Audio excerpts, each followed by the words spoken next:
Want to make connecting with you even easier? I'm going to show you how to add your WhatsApp link directly to your Facebook profile. First, open the Facebook app on your phone and navigate to your profile page. Once you're there, look for the Edit Profile button. It's usually located right below your cover photo and name. Tap on it. Now, scroll down the Edit Profile page until you find the Links section. You might need to scroll quite a bit, so keep going. Once you spot it, you'll see an Add button right next to Links. Tap on that Add button.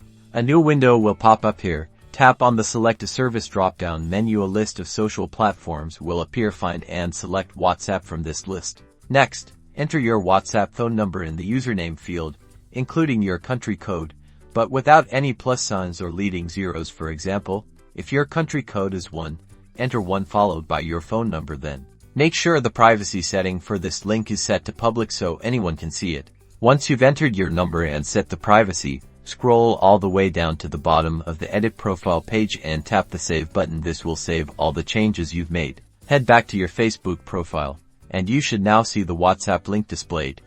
Friends and followers can now easily tap this link to start a conversation with you directly on WhatsApp. It's that simple.